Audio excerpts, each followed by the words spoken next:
Wellness, it's in your hands. Welcome. Hi everyone, this is Dr. Randy B. Nelson. I am the CEO and Chief Medical Director for Welcome Care Medical, and I'm so happy to speak to you today. So guess what? Dr. Nelson had her own medical scare. Can you believe that? Of course you can. We're humans, right? We're getting ready to table for this event. At this event, we were gonna do blood pressure screenings.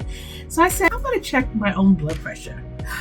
140 something over 100. Oh my God. So I was standing up when I was taking the pressure. So I said, I'm gonna sit down, I'm gonna wait 5 minutes and take it again. It was still like 140 over 90. Oh my God, that's scary.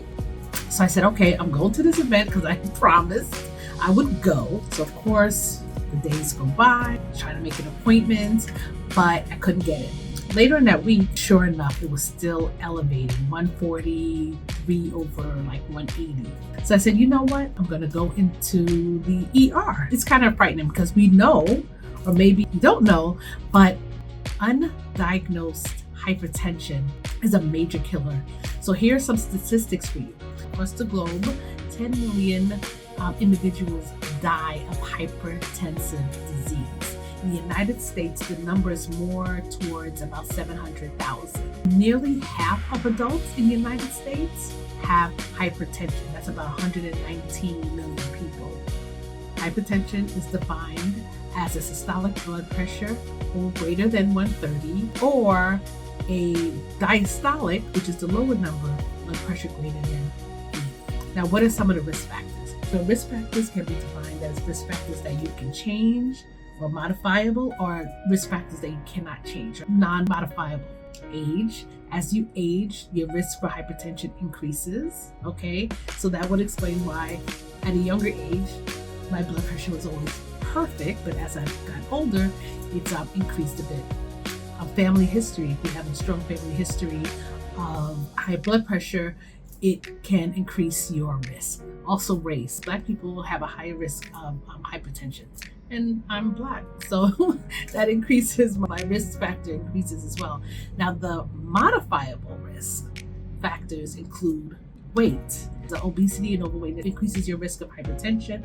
Physical activity, the more inactive you are, that increases your risk for hypertension.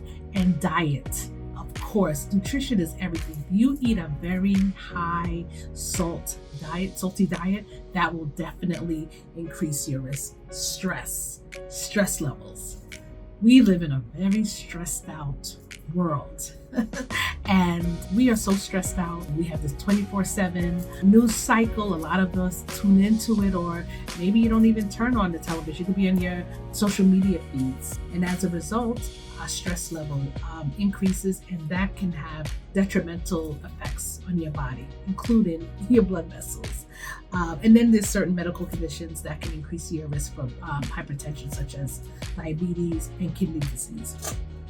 So in my case, I gained a little weight as I've gotten older, past couple of years. So I went to the ER, got a full workup, and basically, I was able to see a cardiologist in the emergency room, and she told me that in the ER, my levels were a little bit lower than the levels that I had when I took it myself.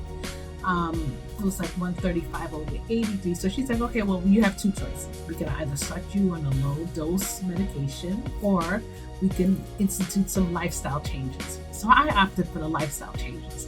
I do not want to have to take a medicine every single day if I don't have to. If I have to, that's one thing. But if there's things that I could change, my dietary lifestyle, my exercise lifestyle, I'm going to do that first. And we have a follow-up in 1 month. So one of the things she said, lose 10 pounds, cut out salt out of your diet because you may be sensitive to salt. So that's what I did. She said, exercise. Now, I love to walk, but she told me that I need to do like aerobic exercises where my heart rate is 110, 20. She said that is what's going to assist in lowering your blood pressure. And then, of course, stress. So I have to find ways to kind of balance that out. That could be reading, meditation, walking, in addition to my aerobic exercises. And that's what I've implemented in the past week. I will do a follow-up video to let you know how everything went. But this is really near and dear to my heart because my father passed away from a stroke, most likely due to having hypertension that was undiagnosed and untreated. In April of 2000, he came to me. He's like, oh, Randy, I went to my doctor and my blood pressure was high.